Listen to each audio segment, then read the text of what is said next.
Apabila pembeli, konsumen mengeluarkan wesel pos untuk pembelian secara kredit, maka faktur wesel pos diterbitkan oleh perusahaan kepada pembeli, konsumen, perusahaan lain. Saat kita hendak membeli mobil secara kredit, kita akan diberikan surat dan diminta untuk menandatanganinya.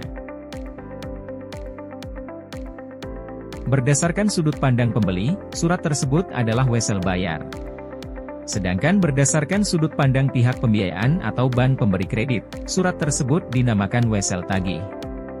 Penjualan yang dilakukan secara kredit merupakan salah satu strategi yang dilakukan untuk bisa menjual lebih banyak barang atau jasa. Wesel tagih merupakan wesel yang dapat ditagihkan kepada perusahaan lain yang memiliki utang kepada perusahaan. Wesel tagih biasanya akan disesuaikan dengan besaran suku bunga bank yang terkait dalam transaksi. Wesel tagih disebut juga sebagai piutang wesel.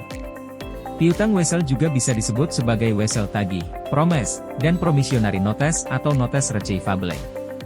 Wesel tagih dapat berasal dari penjualan, pembiayaan, atau transaksi lainnya.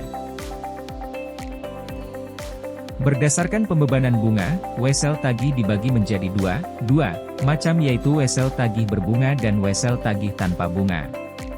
Wesel tagih dapat menambah harta atau aset perusahaan. Menurut Ikatan Akuntansi Indonesia, IAI, wesel tagih, piutang wesel merupakan jenis piutang yang periode kreditnya lebih dari 60 hari. Pengertian wesel tagih. Berdasarkan laman Wikipedia, Bill of Lading atau wesel tagih adalah pernyataan jumlah piutang konsumen yang ditulis secara formal. Selama itu diharap bisa ditagih dalam kurun waktu 1 tahun, maka wesel tagih akan masuk pada bagian kelompok aset lancar yang harus dilaporkan pada neraca laporan keuangan. Wesel tagih juga bisa dipergunakan untuk melunasi piutang pelanggan. Bill of Lading dan piutang bisnis yang diperoleh dari hasil penjualan terkadang juga disebut sebagai piutang dagang. Karakteristik wesel tagih. Wesel tagih adalah janji tertulis untuk membayar sejumlah dana ketika diminta atau pada waktu yang sudah ditentukan di dalamnya. Surat ini bisa dibayarkan pada pelanggan, perusahaan, atau penanggung wesel itu sendiri. Surat ini ditandatangani oleh individu ataupun badan usaha yang melakukan perjanjian. Mereka yang berhak menerima uang wesel ini disebut dengan penerima pembayaran atau paye, dan pihak yang membuat janji disebut sebagai pembuat janji atau maker. Tanggal pembayaran wesel ini kita sebut dengan tanggal jatuh tempo. Perhitungan tanggal jatuh tempo periode waktu antara tanggal penerbitan dan juga tanggal jatuh tempo Bill of Lading jangka pendek nantinya bisa dinyatakan dalam bentuk jumlah harian ataupun jumlah bulanan. Pihak yang terlibat. 1. Penarik wesel, drawer. Yaitu memiliki wesel bayar, utang wesel. Dan perusahaan, pihak, yang membuat menerbitkan wesel sebagai suatu janji untuk membayar hutangnya. 2. Penerima wesel, paye. Memiliki wesel tagih, piutang wesel. Dan perusahaan, pihak, yang menerima pembayarannya. Tanggal jatuh tempo wesel. Wesel harian. Wesel bulanan. Perbedaan wesel dengan promes. Wesel. Wesel adalah surat perintah untuk membayar. Penarik yang berkepentingan terdiri atas 2 pihak.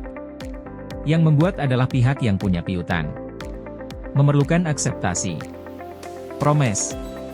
Promes adalah surat janji untuk membayar. Penarik yang berkepentingan terdiri atas 1 pihak. Yang membuat adalah pihak yang punya utang.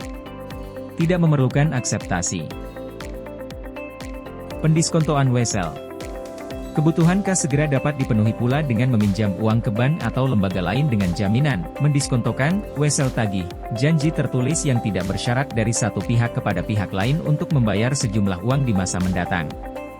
Apabila sebelum tiba tanggal jatuh tempo wesel, perusahaan, pihak, penerima wesel membutuhkan uang tunai, maka perusahaan, pihak, penerima wesel tersebut dapat mendiskontokan weselnya ke bank atau pihak lain yang dapat menyediakan uang tunai.